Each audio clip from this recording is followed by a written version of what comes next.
ओम नमो भगवते वासुदेवाय। ओम नमो भगवते वासुदेवाय। ओम नमो भगवते वासुदेवाय। हरे कृष्ण। एक बार फिर से आप सभी श्रद्धालु भक्तों का बहुत बहुत हार्दिक स्वागत, अभिनंदन।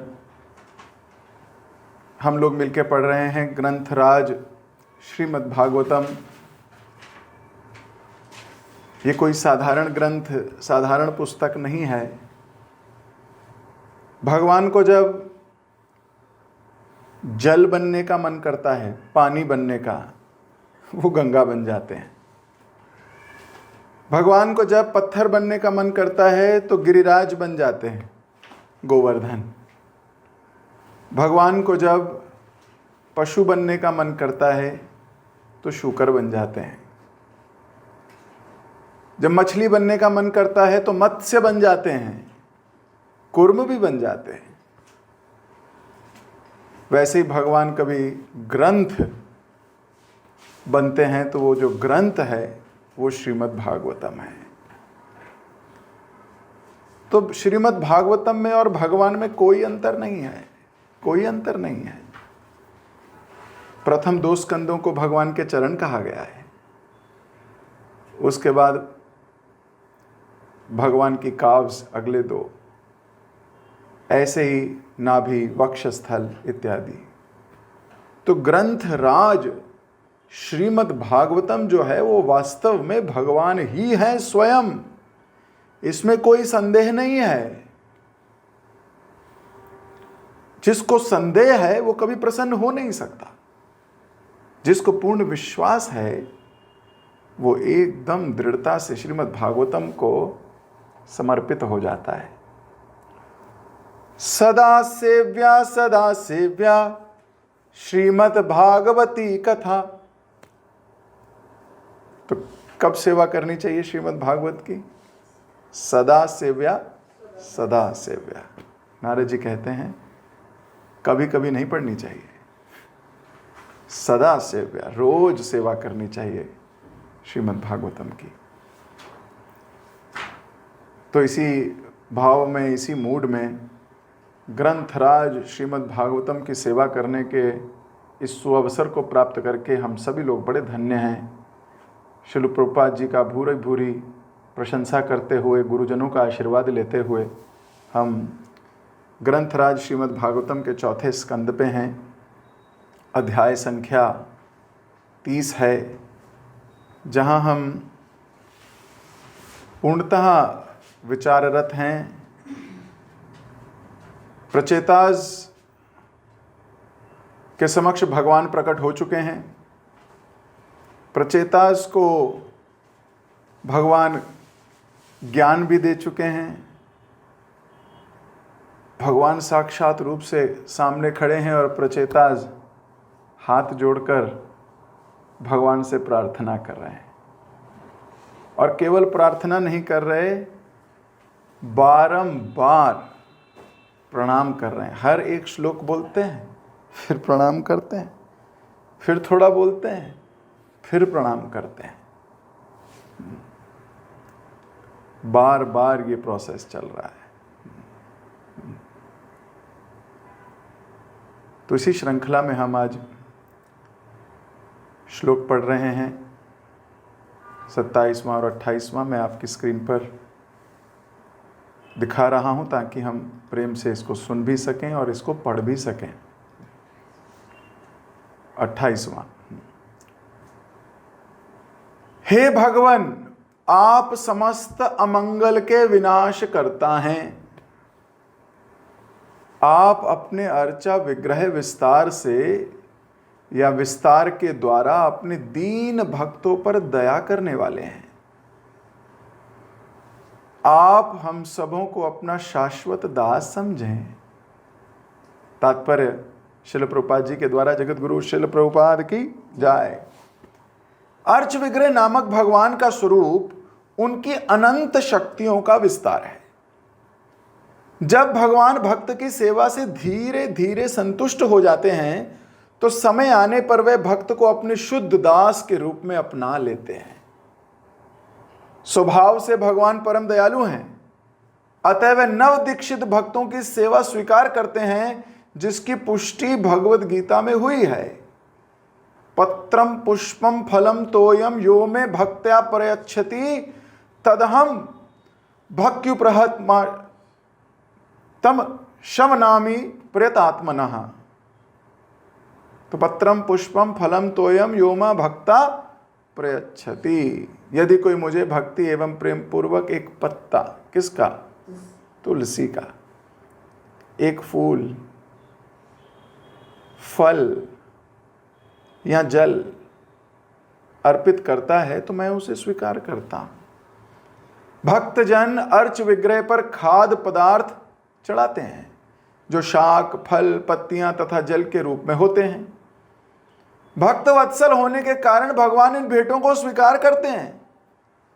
नास्तिक लोग सोचते हैं कि भक्तजन मूर्ति पूजा में लगे हैं, किंतु वास्तविकता इससे भिन्न होती है। जनार्दन भगवान तो भाव अर्थात सेवा की प्रवृत्ति को ग्रहण कहते हैं।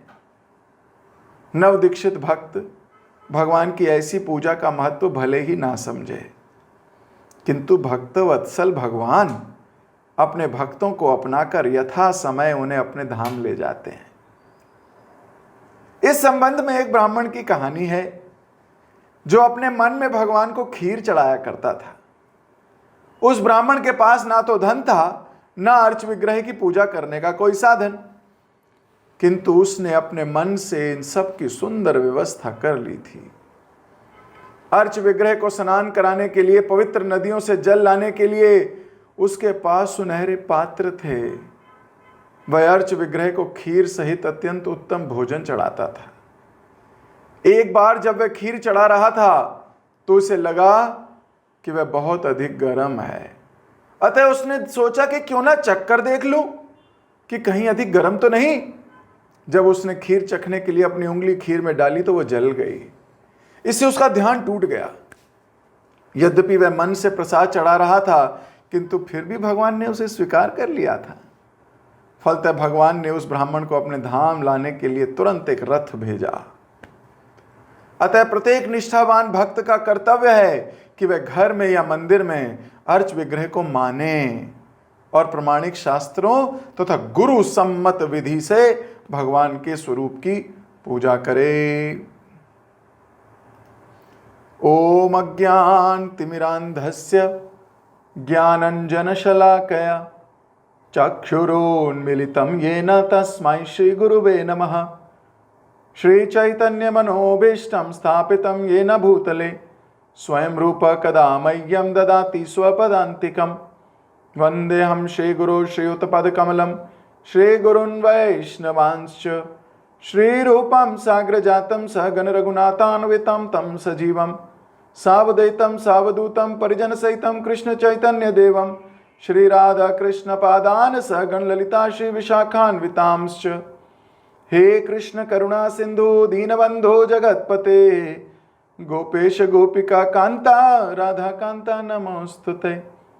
तप्त कांचन गौरांगी राधे वृंदावनेश्वरी वृषभानुसुते देवी प्रणमामि हरिप्रिये। वाञ्छाकल्पतरुभ्यश्च कृपा सिन्धुभ्य एव च पतितानां पावनेभ्यो वैष्णवेभ्यो नमो नमः। जय श्री कृष्ण चैतन्य प्रभु नित्यानंद श्री अद्वैत गदाधर शिवासादि गौर भक्त वृंद। हरे कृष्ण कृष्ण कृष्ण हरे हरे, हरे राम राम राम हरे हरे। हरे कृष्ण। तो बड़ा ही उत्तम श्लोक है, भगवान के अर्च विग्रह पर विश्वास बढ़ाने वाला। भक्त को हर वो चीज स्वीकार करनी चाहिए जिससे उसका प्रीति, उसका प्रेम, उसका विश्वास भगवान के प्रति बढ़े। इस संसार में हर प्रकार की बातें की जाती हैं। शास्त्र बताते हैं वास्तविकता ये है कि वह परम भगवान है और हम उनके नित्य दास हैं। दास और स्वामी के बीच का संबंध, हर वो चीज जो प्रगाढ़ कर रही है वो सुंदर है, आदरणीय है, सम्माननीय है और स्वीकार करने योग्य है। हर वो चीज जो संबंध काटती है, संबंध तोड़ती है, संबंध भुलाती है, संबंध छोटा करती है, वो चीज निंदनीय है, घृणित है, अस्वीकार्य है। ये भेद व्यक्ति को जानना चाहिए। शास्त्र कहते हैं तस्मात् शास्त्र प्रमाणम तम कार्य अकार्य विवस्थितुः। शास्त्र के प्रमाण पे पता होना चाहिए कि क्या कार्य करने योग्य है और क्या कार्य करने योग्य नहीं है। बिल्कुल सरल है। अपनी बुद्धि से चलेंगे तो फंस जाएंगे। हां, अगर अपनी बुद्धि ही शास्त्र सम्मित हो गई है फिर ठीक है, लेकिन यह बताएगा कौन कि हमारी बुद्धि ही शास्त्र सम्मित है? उसके लिए गुरुजना का होना बड़ा आवश्यक है जीवन में। सोना भले ही 22 कैरेट हो, 18 कैरेट हो, होता तो सोना ही है, लेकिन जब वो और तपता है तो उसकी कैरेट भी बढ़ती है, उसकी चमक भी बढ़ती है और उसका दाम भी बढ़ता है। जिस प्रकार जब जब व्यक्ति का विश्वास बढ़ता चला जाएगा, गुरुजनों का उसके ऊपर विश्वास बढ़ने लगेगा, वैसे ही उसका मत जो है वो शास्त्र मत में तब्दील हो जाएगा, बदल जाएगा। भगवान गीता में बोलते हैं सर्वस्य चाहम हृदि सन्निविष्टो मत्ता स्मृतिर्ज्ञानम अपोहनम च। मैं ही ज्ञान देता हूं और मैं ही ज्ञान हर लेता हूं। परमात्मा के रूप में विराजमान हैं। तो पर वो ज्ञान देते कब हैं? जब व्यक्ति शुद्ध हो जाता है, तपने के लिए रेडी होता है, विषय छोड़ता है, भगवान को स्वीकार करता है। तो हर वो व्यक्ति ये चीज को समझ ले कि मैं हूं भगवान का नित्य दास। नित्य मतलब रोज का दास, संडे वाला दास नहीं, मंडे वाला दास भी नहीं, छुट्टी वाले दिन हम दास होते हैं प्रभु जी, ऐसा भी नहीं हूं। जीवराज स्वरूप होए नित्यर कृष्ण दास। जीव का स्वरूप है वो नित्य दास है, एवरी डे।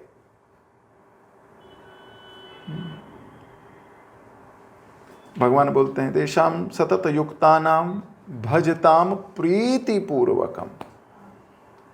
सतत युक्तानाम, हर वक्त केयरफुली। तो जब कोई व्यक्ति नित्य दास है, हर वो शास्त्र, हर वो कहानी, हर वो कथा, हर वो व्यक्ति, हर वो लेखनी, हर वो चीज जो कृष्ण के साथ हमारे संबंध को प्रगाढ़ करती है, हम उसे स्वीकार करते हैं। और हर वो लेखनी, हर वो चीज, हर वो व्यक्ति जो इस संबंध को तोड़ता है, हमारी श्रद्धा कम करता है, वास्तव में निंदनीय है और उसको हम स्वीकार नहीं करते हैं। ऐसे ही अगर कोई हमारी गुरुजनों में श्रद्धा बढ़ाता है, हम उसे स्वीकार करते हैं। भगवान में श्रद्धा बढ़ाता है, हम उसे स्वीकार करते हैं, नहीं तो प्रणाम करके साइड से निकल जाते हैं। ये मर्म है शास्त्र का। तो ये श्लोक हमारा भगवान में बहुत श्रद्धा पैदा कर रहा है। वास्तव में पूरी भागवतम आपकी भगवान से दिव्य संबंध स्थापित करने में बहुत ज्यादा मेहनत कर रही है। भागवतम प्रयास है हम सबका भगवान के साथ संबंध अच्छा हो जाए, एक दूसरे को जाने अच्छे से, भक्त भगवान को और भगवान भक्त को। तो इस श्लोक में तो बिल्कुल डिटेल्स सीरियसली कह दिया। क्या कहा इस श्लोक में? कहा कि हे भगवान, आप समस्त अमंगल के विनाश करता हैं। पहले तो ये समझ लीजिए, कोई प्रकार का ऐसा अमंगल नहीं है जो भगवान के नाम से, भगवान के दर्शन से, भगवान की परिस्थिति से, भगवान के संबंध से, भगवान के सामने होने से हटता ना हो। सारे अमंगल दूर हो जाते हैं। जिस प्रकार रोशनी के आते ही हर प्रकार का अंधकार दूर हो जाता है, एक लाइट जलते ही सारा अंधकार दूर हो जाता है, उसी प्रकार ऐसा कोई अमंगल नहीं है भगवान की सामने आते ही, प्रत्यक्ष रूप से प्रकट होते ही, जो दूर ना होता हो। पॉसिबल ही नहीं है। भगवान का तो नाम ही स्वयं इतना मंगल है। बोलो हरे कृष्णा। ये इतना मंगलकारी है। और फिर भागवतम, नष्ट प्रायेषु अभद्रेषु नित्यम भागवत सेवया। तो भगवान में और भागवतम में तो अंतर है नहीं, तो साक्षात कह दिया नष्ट प्रायेषु अभद्रेषु। जितने अभद्र हैं, जितने अमंगल हैं, वो सब के सब क्या होते हैं? नष्ट। भागवतम को छू लेने से, सिर्फ भगवान का नाम ले लेने से, सिर्फ, है ना। बोलो हरे कृष्णा। हो गया सब खत्म। आज तक का कोटा क्लियर हो गया आपका। अब कल से नया बनाना। अभी तक तो हो गया। अगर आपको डाउट है इस बात पे, तो कोटा ऑलरेडी शुरू हो गया है आपका। फिर से बोल दो हरे कृष्णा। तो वास्तविकता यही है, भगवान सब प्रकार के अमंगल दूर करते हैं। आप देखिए, प्रहलाद महाराज के जीवन में कोई कम अमंगल नहीं थे। अरे जिसका पिता ही अमंगल मूर्ति हो, हैं, दैत्य नरेश, और पिता क्या, चाचा जी भी वैसे ही हैं। हिरण्याक्ष, अमंगल मूर्ति, लेकिन सिर्फ भगवान का स्मरण करने मात्र से समस्त अमंगल दूर हो जाते हैं। प्रहलाद महाराज के जीवन में कोई अमंगल नहीं हुआ। यहां तक कि प्रहलाद महाराज को जो लोग जानते हैं, प्रहलाद महाराज का तनिक भी सम्मान करते हैं, तनिक भी उनकी श्रद्धा रखते हैं प्रहलाद महाराज में, उन सबका कल्याण हो गया। तो भक्त से संबंध होने से, भगवान तो अमंगलकारी हैं ही, लेकिन भगवान के संपर्क में जो आ गया है वो स्वयं भी अमंगलकारी हो जाता है, उसका अमंगल नष्ट कर देता है। वो मंगल ही मंगल होता है। जो भगवान के संपर्क में आ गया, भगवान से स्पर्श पात्र हो गया, वो व्यक्ति किसी का भी अमंगल दूर कर सकता है। अब भगवान की तो बात ही दूर है। भगवान का तो निर्मल्य, एक छोटा सा प्रसाद का कण व्यक्ति को शुद्ध बना सकता है। भगवान के चरणों पे चढ़ी हुई तुलसी, उसके सूंघ लो, उसको स्पर्श कर लो, ओहो, सारे अमंगल दूर हो सकते हैं। लेकिन उसके जिसकी श्रद्धा है इसमें, जो अमंगल दूर करने की मशीन समझता है इसको, उसमें हो सकता है प्रकट ना करे, केवल कर्म कांड के तरीके से, नहीं नहीं इसे ले लो बहुत बढ़िया है। जिसकी श्रद्धा है कि ये भगवान से जुड़ी वस्तु है। पिछली क्लास में हमने पढ़ा था कि भगवान से जुड़ी हर वस्तु दिव्य है। तो भगवान अमंगल हरता हैं, मंगल करता हैं। जो भगवान के प्रति श्रद्धा रखता है वो दिव्य हो जाता है, हनुमान जी की तरह। सोचिए, हनुमान जी को क्या बोलते हैं? संकट मोचन। ये शक्ति हनुमान जी में कहां से आई? भगवान राम के प्रति उनके जैसी श्रद्धा ही नहीं है किसी में।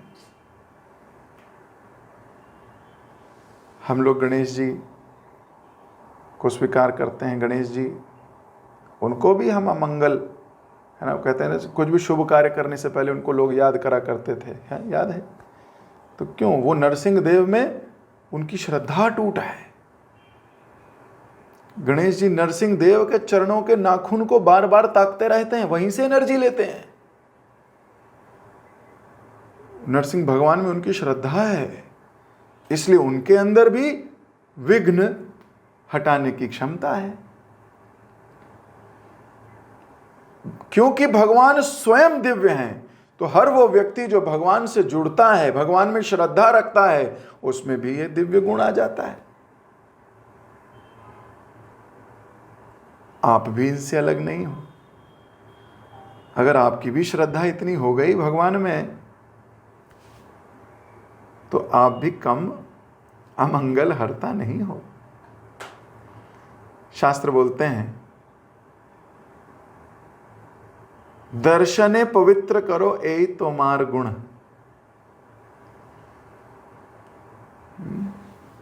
गंगा में तो बार बार स्नान करके कोई पवित्र हो सकता है, लेकिन वैष्णव के एक बार दर्शन कर ले तो उसके सारे पाप दूर हो जाते हैं। दर्शने पवित्र करो। तो ये भक्तों में इतनी ताकत कहां से आ गई भाई? क्योंकि वो अपने हृदय में गोविंद को लेके घूमते हैं, हर वक्त उनके हृदय में भगवान का स्मरण चलता है। यहां से उनको ताकत मिलती है किसी का भी अमंगल नाश करने की। तो पहली ये बात। दूसरी बात, इस श्लोक में बोल रहे थे, आप अपने अर्च विग्रह विस्तार से अपने दीन भक्तों पर दया करते हो। तो अर्च विग्रह भी भगवान ही हैं।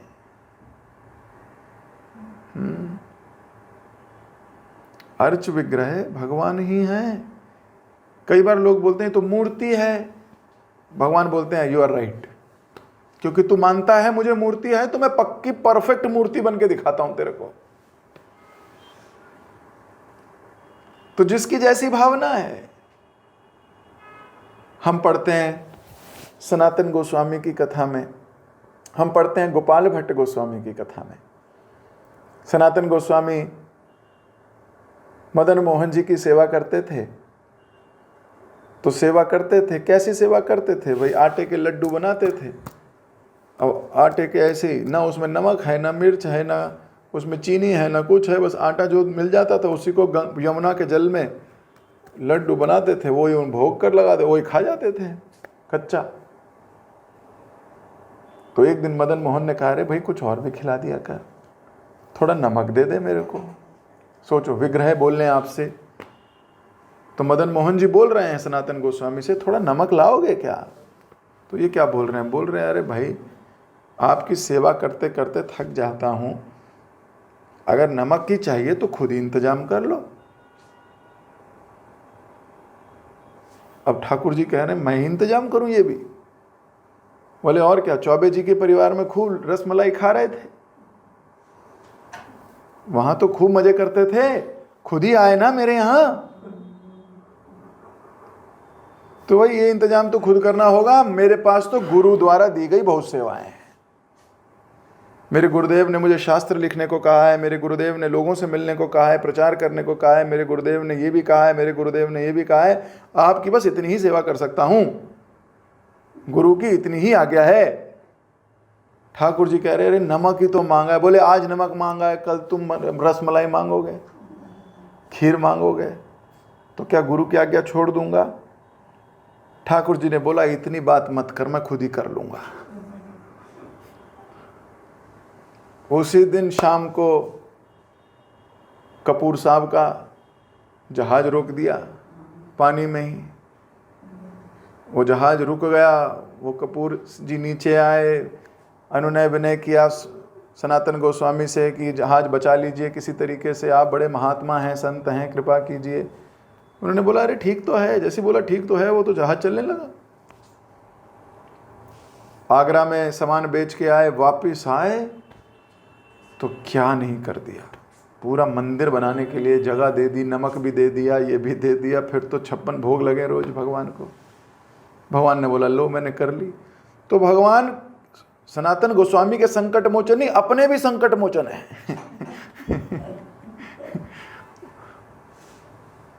कर दिया काम। पर ये विग्रह स्वयं बोले। गोपाल भट्ट गोस्वामी को गुरुदेव ने कहा कि जाओ शालिग्राम की सेवा करो, उन्हीं में तुम्हें राधा रमण, उन्हीं में तुम्हें मैं दिखूंगा। अब गौरांग महाप्रभु कैसे दिखें? वो तो शालिग्राम शिला है। तो गंडक नदी से शालिग्राम दामोदर शिला ले तो आए, अब रोज मन करता था कि इनमें विग्रह होते तो बहुत अच्छा होता, विग्रह होते तो सजाता, मुकुट पहनाता, हार पहनाता, माला बनाता उनके लिए, सब कुछ करता। भगवान को लगा हो मेरे भक्त की ये इच्छा है। तो शालिग्राम में से, रात को शालिग्राम थे, सुबह शालिग्राम में से राधा रमन जी का विग्रह प्रकट हो गया। आज भी वृंदावन में विराजमान है, राधा मदन मोहन भी विराजमान है और राधा रमन भी विराजमान है, वही विग्रह है। ऐसे भक्तों के साथ आदान प्रदान है। जयपुर के राधा विनोदी लाल जी हैं। अब विनोदी लाल जी लोकनाथ स्वामी के डीटीज हैं। अब विनोदी लाल जी कैसे, वो तो बिल्कुल भोग लगता था तो पर्दे में से ऐसे हाथ हिला के बोलते और कुछ है, इतना ही है क्या? तो गोस्वामी जी बोलते थे आज इतना ही है स्वामी जी, कल और लाऊंगा। फिर बोलते थोड़ी खीर में चीनी कम है, तो बोलते थे अरे आज इतनी ही मिली है। सोचिए, जिसका संबंध जैसा है ना भगवान के साथ, भगवान वैसा ही उसके साथ आदान प्रदान करते हैं। रजापुर के जगन्नाथ जी हैं, नरसिंह देव हैं हमारे मंदिर के मायापुर में, आप देखिए सर, राधा मदन मोहन जी हैं यहाँ। भक्तों के साथ कैसी कैसी लीलाएं नहीं करते। माधवेंद्रपुरी राधा गोपीनाथ जी, अब नाम तो राधा गोपीनाथ था, आज से मतलब अब उनको लोग क्या पुकारते हैं? खीर चोर गोपीनाथ। अपने भक्त के लिए खीर चुरा लेते हैं। माधवेंद्रपुरी जी आए, खीर देखी, बोले काश मुझे भी दिखती, मैं भी चखता तो गोविंद देव जी को खिलाता। ऐसे क्या खीर बनाते हैं ये लोग? बस ठाकुर जी को लगा मेरे भक्त को खीर पाने की चाह है। अब हर रोज खीर जितनी बनती थी पुजारी ला के दे देता था। देखा तो आज एक मटका कम है, पता नहीं कहाँ गया। आधी रात को 11 बजे उठा दिया पुजारी को, बोले उठना, सो क्यों रहा है? तो पुजारी बोले रात को सोऊं नहीं तो क्या करूं? तो ठाकुर जी बोले बाहर एक व्यक्ति बैठा है बाजार में, रो रहा है, मेरा नाम पुकार रहा है, मैंने एक खीर का प्याला पर्दे के पीछे छुपा रखा है उसके लिए। बोले आपने चुराया है? बोले हाँ। बोले कहाँ? बोले मंदिर आओ, थोड़ा पीछे दे, देखना वो जो पर्दा है उसके पीछे एक प्याला रखा है। वो भक्त आता है, रात को उठाता है, देखता है खीर चुराई ठाकुर जी ने, और रोता रोता भागता हुआ जाता है। भगवान बोलते हैं जाओ बाहर, माधवेंद्रपुरी नाम का व्यक्ति बैठा है। अब ये पुजारी हाथ में लोटा लिए, वो खीर का प्याला लिए, आंखों में आंसू भरे हुए, जोर जोर से चिल्लाता हुआ दरवाजे से बाहर निकलता है। माधवेंद्रपुरी है क्या कोई? अरे कोई है माधवेंद्रपुरी? अब आंखों से जल झलक रहा है, गला गदगद है, क्या बोले? ठाकुर जी ने स्वयं आदेश दिया है। उधर माधवेंद्रपुरी पेड़ के नीचे बैठ के आत्मग्लानि में रो रहे हैं कि ऐसा भाव उनके हृदय में कैसे आ गया कि ठाकुर जी की खीर खाऊं। धिक्कार है इस जीवन पर, मैं इस मंदिर में एक पल रहने के लायक नहीं हूं, मैं बाहर बैठ के यहीं भजन कीर्तन करूंगा, अपने इस अपराध से ठाकुर जी से क्षमा मांगूंगा। अरे वो अपराध की क्षमा, यहां तो ठाकुर जी लुटपुट गए। ठाकुर जी स्वयं लुटपुट गए हैं, ये भी भूल गए मैं वैकुंठ का अधिपति हूं, मेरे को चोरी करना शोभा देता है कि नहीं। फिर बोले ये तो खानदानी पेशा है, मैं तो मक्खन चुराता था, वो भी अपने भक्तों के लिए चुराता था, आज अपने भक्त के लिए खीर नहीं चुरा सकता।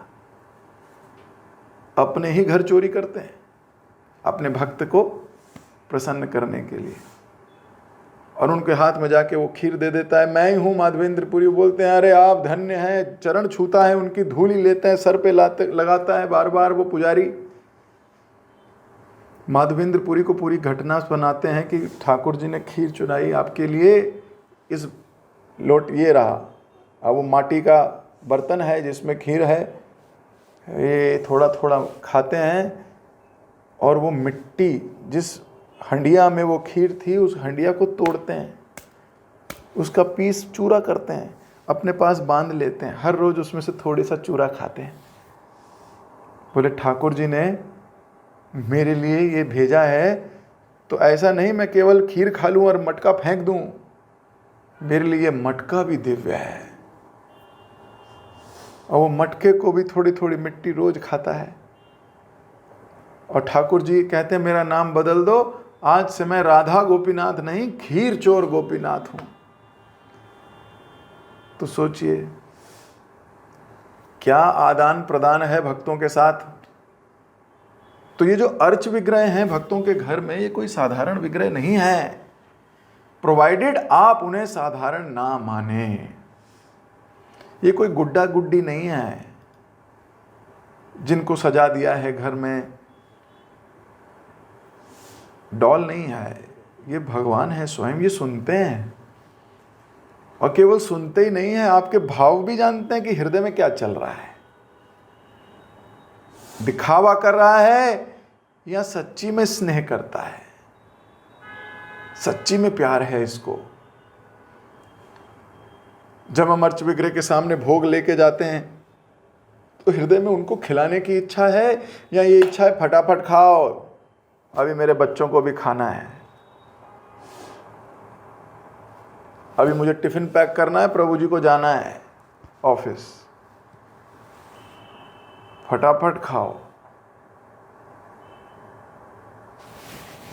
ये भाव नहीं। भगवान तो आपका भावग्राही है। उनको आपकी चपाती, रसमलाई, गुलाब जामुन ये सब खाने में कोई रुचि नहीं है। ये सब तो उनको ऊपर राधा रानी वैसे ही बहुत खिलाती है। राधा रानी से अच्छा भोग लगा पाओगे ना। और उन राधा रानी के साथ चंपक मंजरी भी है, रूप मंजरी भी है, गुण मंजरी भी है। सोचिए ये सारे गोस्वामी गण ऊपर मंजरियों के रूप में सेवा कर रहे हैं, हमारी क्या बिसात कि हम उन्हें कुछ खिला सकें। लेकिन प्रेम से। प्रभुपाद जी एक लाइन लिख रहे थे, केवल प्रेम से नहीं, लास्ट लाइन में बोल रहे थे गुरु सम्मित विधि से। जैसा गुरु बताएं। अब गुरु भी प्रामाणिक होना चाहिए। ऐसा नहीं कि कोई भी जो भी आ गया वही गुरु हो गया भाई। प्रामाणिकता से, शास्त्र मर्म जानने वाला, अपने गुरु का शरणागत, उनकी आज्ञा का पालन करने वाला, nothing to invent, only a follower, simple alignment, proper alignment.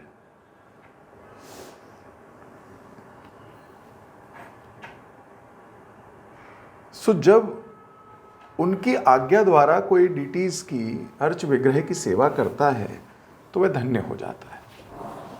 भगवान स्वीकार करते हैं। डीटीज को साधारण नहीं समझना चाहिए, नहीं समझना चाहिए, नहीं समझना चाहिए। समझोगे तो बहुत भारी भूल करोगे। कई बार लोगों के घर में डीटीज हैं पर वो उनकी कदर ही नहीं है। उनके सामने लड़ते हैं, शोर मचाते हैं, उनके सामने बड़ी बड़ी बातें करते हैं, झूठ बोलते हैं, डींगे हाँकते हैं, उनके सामने मटीरियल बातें करते हैं, उनके सामने जनरल दुनिया की तरह रहते हैं, गाली देते हैं, गलोच करते हैं, तेज आवाज में बात करते हैं। भूल जाते हैं कि हमारे को भगवान सुन रहे हैं। उनकी श्रद्धा ही नहीं है। उनको लगता है ये मूर्ति है, भगवान नहीं है। भगवान कहते हैं बिल्कुल सही, क्योंकि तुझे लगता है मैं मूर्ति हूं तो परफेक्ट मूर्ति बन के दिखाता हूं। इसलिए आदान प्रदान भगवान के नाम में, भगवान के अर्च विग्रह में और भगवान में कोई अंतर नहीं है। जिसकी इस बात पे श्रद्धा बढ़ जाएगी वो भक्ति में उतना ही आगे बढ़ जाएगा, उतना ही गलत काम करने से बचेगा।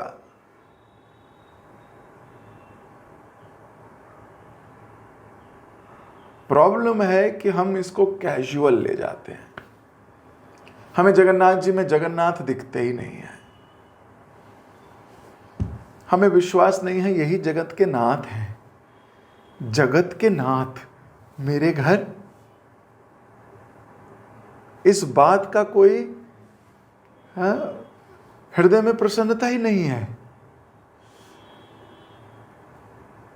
जगत के नाथ, आप सोचो, मान लो इस देश का प्रधानमंत्री 6-7 दिन आपके घर रहने आ जाए,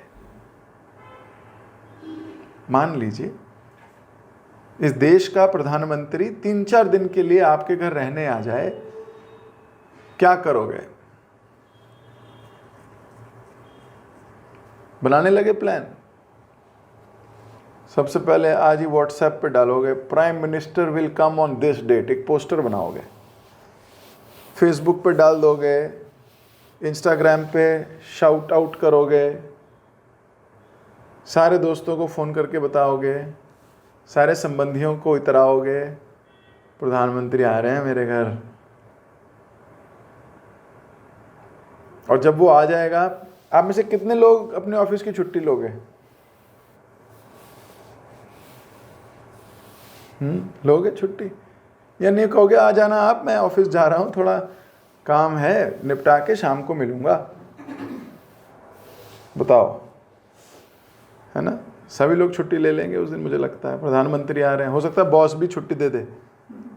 मान लो आप एप्लीकेशन लिखो अपने सीनियर को कि सर मेरे घर प्रधानमंत्री आ रहे हैं 3 दिन के लिए, मुझे छुट्टी दे दीजिए। वो कहेगा मैं भी आ जाऊं क्या? अरे बंद करते हैं फैक्ट्री, तेरे घर आएंगे थोड़े दिन, हमें भी बुला ले। वो एक फैक्ट्री के ओनर हैं, वो एक ऑफिस के मैनेजर हैं, वो एक छोटे से एरिया के राजा हैं।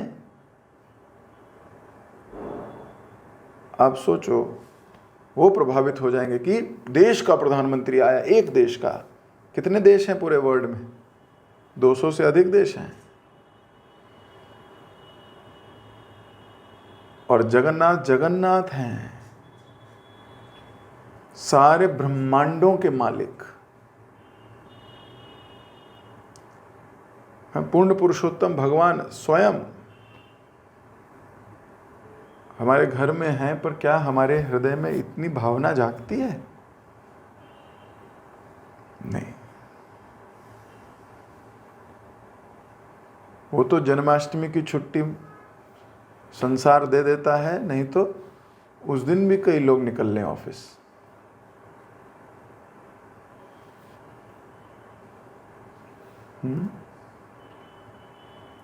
पर ये समझना पड़ेगा हमको, हमारे घर में प्रधानमंत्री नहीं, जगत के प्रधानमंत्री, जगत के नाथ स्वयं विराजमान है। इस बात पे थोड़ा इतराओ, कोई बड़ी बात नहीं है, कोई गलत बात नहीं है कि ठाकुर जी मेरे घर बैठे हैं। ऐसा मेरा घर क्या, ठाकुर जी का घर है, ठाकुर जी के घर में मैं रहता हूं। ये विश्वास जिसको होने लगा, केवल शब्दों में नहीं। कई बार लोग भक्तों की सभा में ऐसी बड़ी बड़ी बातें करते हैं दिखाने के लिए कि मेरी कॉन्शियसनेस कितनी प्योर है, लेकिन वास्तविकता से बहुत दूर, किसी आवभाव से नहीं लगता। किसी आवभाव से नहीं लगता कि जगन्नाथ जी, गौर निताई या राधा कृष्ण या राधा गोविंद या कोई बैठे उनके घर में, वो भगवान है। ना अपना आचरण बदलते, ना उनके सामने बोलते भगवान सुन रहे हैं, रुको धीरे बोलो।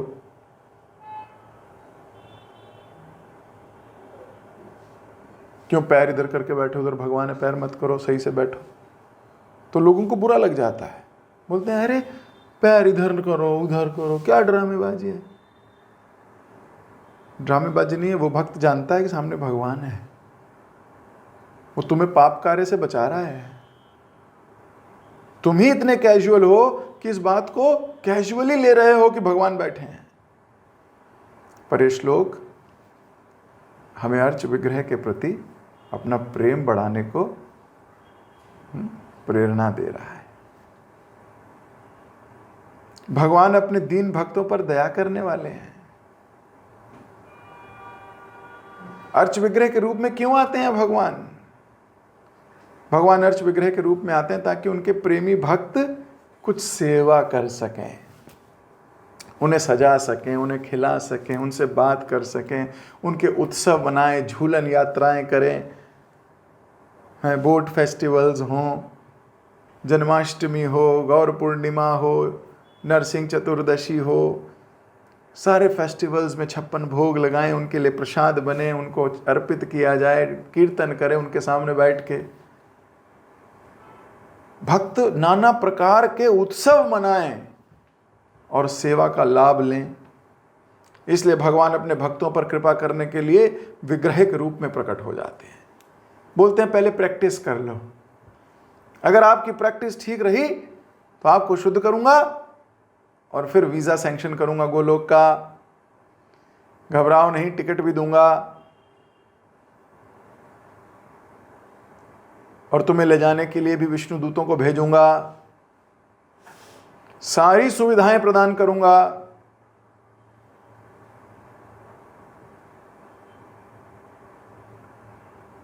तो प्रचेता जब हाथ जोड़कर बोलते हैं, हे भगवान, आप समस्त अमंगल के विनाश करता हैं, आपके तो आने से ही अमंगल खत्म हो गए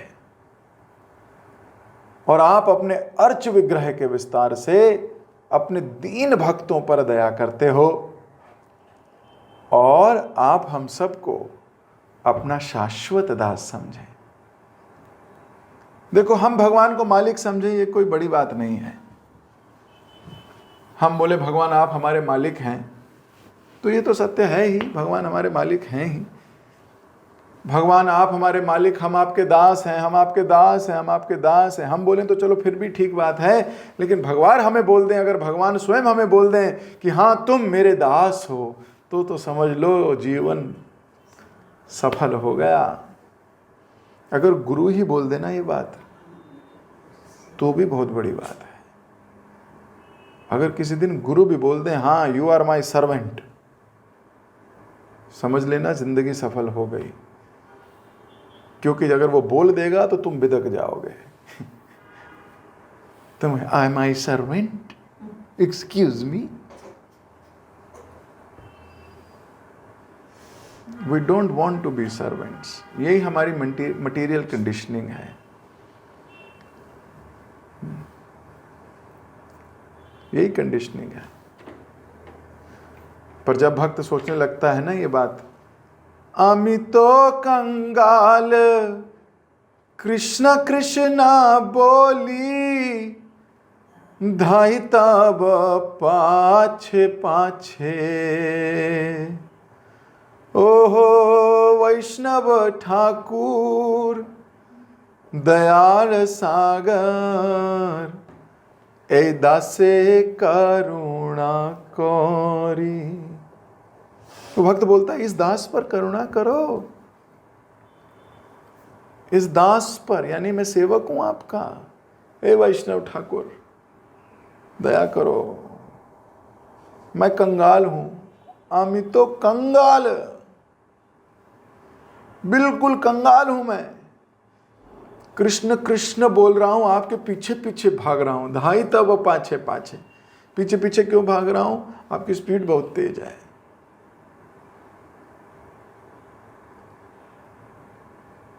मैं हमेशा आपके पीछे ही रहना चाहता हूं।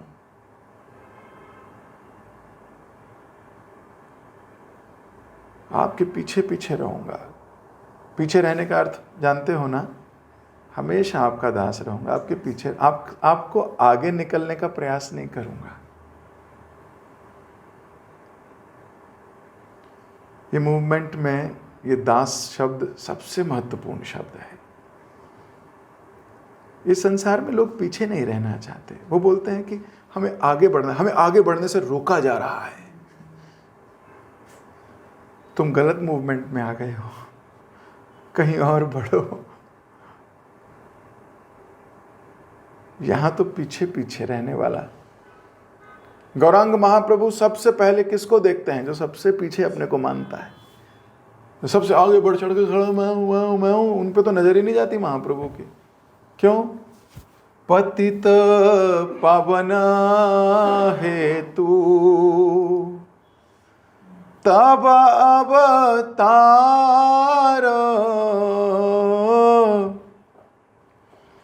मौसम पतित प्रभु ना पाई बेयार। आपका पतितों का उद्धार करने के लिए जन्म हुआ महाप्रभु। तो मैं आपको बता दूं, पतितों की लाइन में मैं सबसे पतित हूं। मौसम पतित प्रभु ना पाई बेयार। तो जब तक ये भावना नहीं आएगी कि मैं पतित हूं, मैं दास हूं, मैं छोटा हूं, तब तक आप इस मूवमेंट में नहीं टिक पाओगे। जब तक हीरो बनने की भावना रहेगी, भगवान बहुत पटकेंगे आपको। एक जगह से दूसरी जगह, दूसरी जगह से तीसरी जगह, पटकते पटकते किसी दिन आप इस श्रेणी में आ जाओगे कि मैं थक गया भगवान, अब मेरे को समझ में आ गई, अब मुझे दासी बनना है। तृणादपि सुनीचेन तरोरपि सहिष्णुना अमानी न मान देना कीर्तनीये सदा हरि। जब तक इस विनम्रता पे नहीं आओगे, मैं दास दास दास दास दास अनुदास, तब तक आप इस मूवमेंट में कोई रस नहीं ले पाओगे, कोई रस ही नहीं आएगा। ड्राई फिलॉसफी जब करोगे, डीटी वर्शिप करोगे, सब करोगे, पर कुछ नहीं। जब तक मैं सर्वेंट हूं, मैं सर्वेंट हूं, मैं सर्वेंट हूं, जब तक ये भाव आपके अंदर अंगीकार नहीं होगा, तब तक भगवान अपने स्वरूप को प्रकट नहीं करेंगे। क्योंकि यहां लिखा गया, आप अपने दीन भक्तों पर दया करने वाले हो और आप हम सबको अपना शाश्वत दास समझें। टेम्पररी दास नहीं कि आप प्रकट हो गए तो हम आपके दास हैं। हाँ, कई लोग होते हैं, गंगा गए गंगा दास, जमुना गए जमुना दास। भक्त बोल रहे ना ना ना, मेरा परमानेंट है। शाश्वत मतलब परमानेंट, मैं आप ही का दास हूं, बस दैट्स इट। या मैं आपके दास के दास के दास के दास का दास का दास हूं, आप ही की परंपरा का दास हूं, बस दैट्स इट।